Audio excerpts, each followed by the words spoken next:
So when you look at the wingman, the role of the wingman is just kind of reach back, pull this buddy up to you, okay?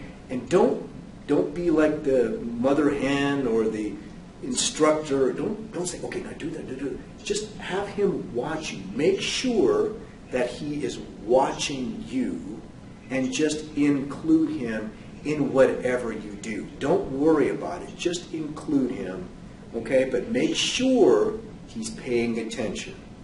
Make sure. If you're saying anything, just like, hey, come on, let's go do or whatever. Just include him, okay? And then just by virtue of what you say, how you say it, how you interact, if a child has learned early on, through early intervention on, how to establish a social priority, how to look up, look around, what are you doing, how can I become part of what you're doing, that child, by virtue of that type of training, is going to take advantage of the wingman and everything that he or she has to offer.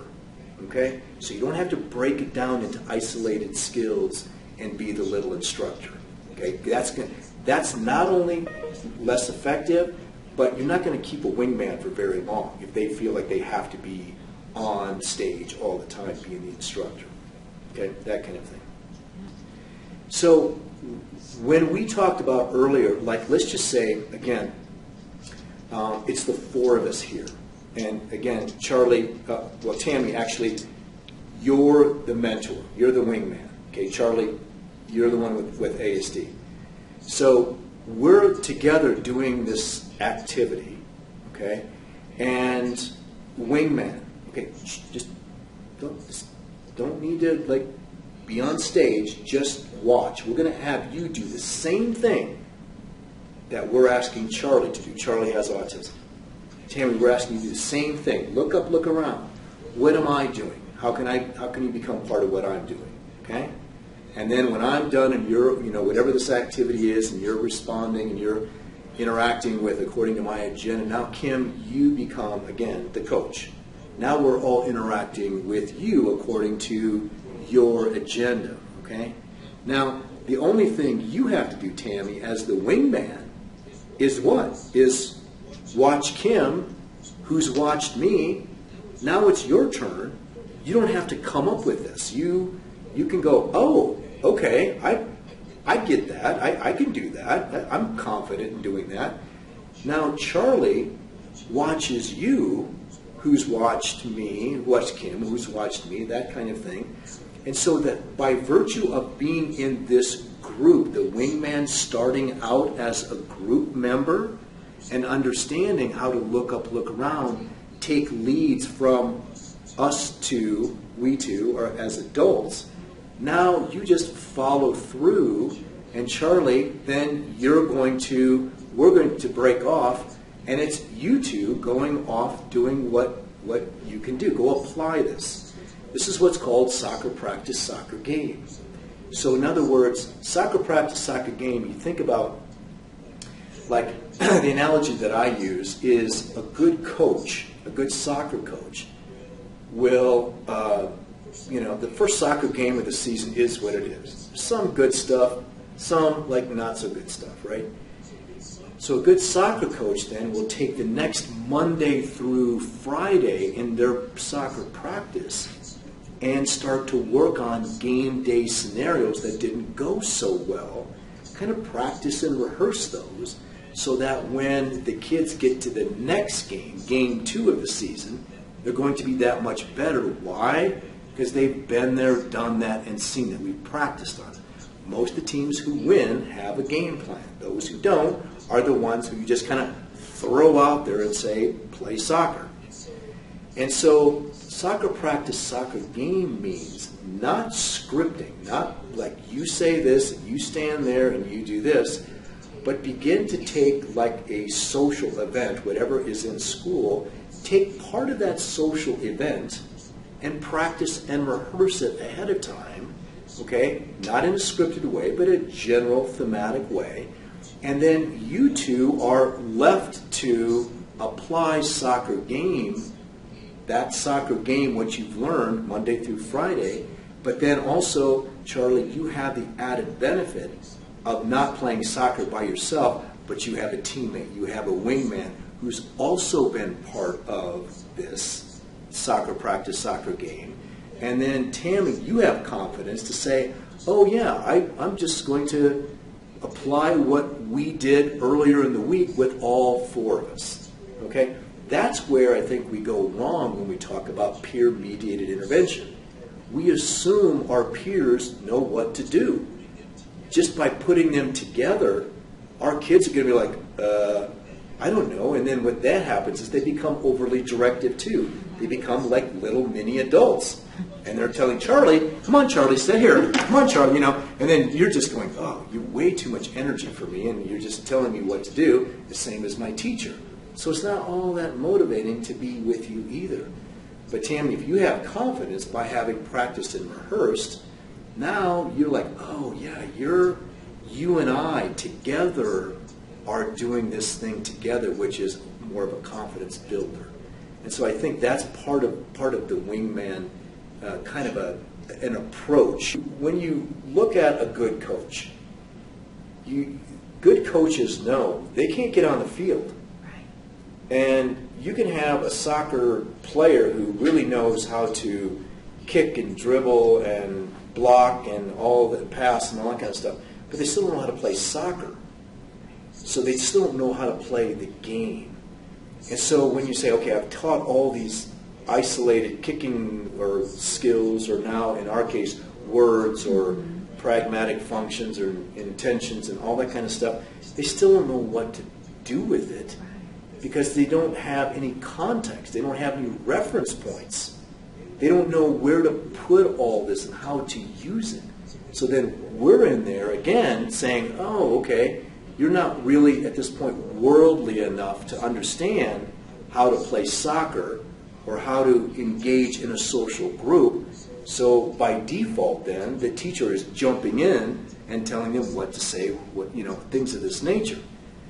And so when you talk about independence, again, our definition of learning is a child will have learned a skill when he or she is able to know how and when to use that skill across persons, places, and circumstances.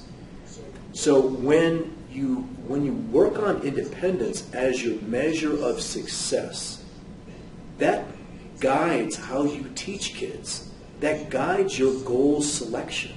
That guides your intervention priorities, because independence is the key. Not independence, go do the work on your own. Independence means, do you understand independently from the cues provided how and when to use these skills? And you can't teach kids in a prompt-dependent, skill-based way and at some point press the go button and say, okay, ready, now you go, play soccer, have a conversation, make friends. It's not going to happen because that's not the way that they're taught. And so by understanding how this social dance works first, having confidence of being able to stick together and without you telling me every step of the way, and understanding the glue and the components of how to be with each other, and then you begin to understand how and when to use it. How? Because Kim just did this social communicative act. Whoa, look how that worked for her. Tammy then, Charlie then, that kind of thing. And so you learn from this. It's a very social model as opposed to a skill-based model. Not social imitation. That's different. Social imitation is, here's a social skill, now you do it. I'm still telling you what to do. It's a social skill, but I'm still teaching. I'm telling you what to do. And so understanding and what I call becoming more worldly, you have to have reference points. And that's what most kids with autism don't have, is they don't have reference points, places to put their skills, because they don't have experiences on their own. And by looking up, looking around, and watching all of you be part of this group, I don't have any reference points. And that's how kids learn. And that's why they're not worldly. That's why you see kids with Asperger's have these vertical skills that look so good on IEPs.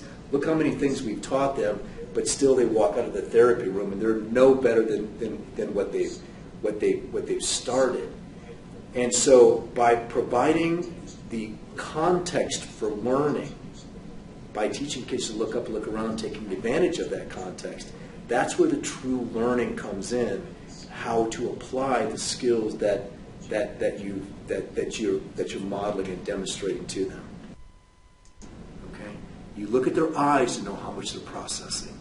If they're looking at you and looking at the object and watching you, now you've got some buy-in. That's the beginning of that social priority. Oh, that's kind of interesting what you're doing. I've never thought of doing that with this. Interesting. You never told me what to do, excuse me, but I'm watching you as, in a real calm, organized way of modeling and demonstrate how you and I are going to be connected around this object. That's the beginning of engagement. Engagement. And it doesn't really have anything to do, if you feel compelled to tell the child, come, sit down, look at me, pay attention. If you have to do that, you have to really, really rewind a little bit, because that child is starting to tell you you and I aren't connected. Being with you is too challenging right now, at least for some of those kids. And we have a phrase too. We say, you have to be smart enough to listen to the child. You just can't keep doing the same thing and expect different results. So if I'm challenging you with my energy and social energy and directed teaching style and things of this nature, you're going to get half as much gain. Your rate of learning is just going to chug along, because most of my brain power is being spent on just trying to regulate and deal with that influx or that tsunami of energy that you're presenting.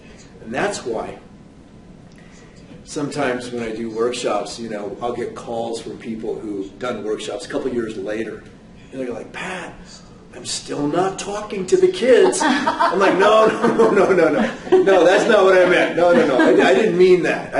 That's not what I was saying. I was just saying early on, the most important thing is the engagement, is the joint attention.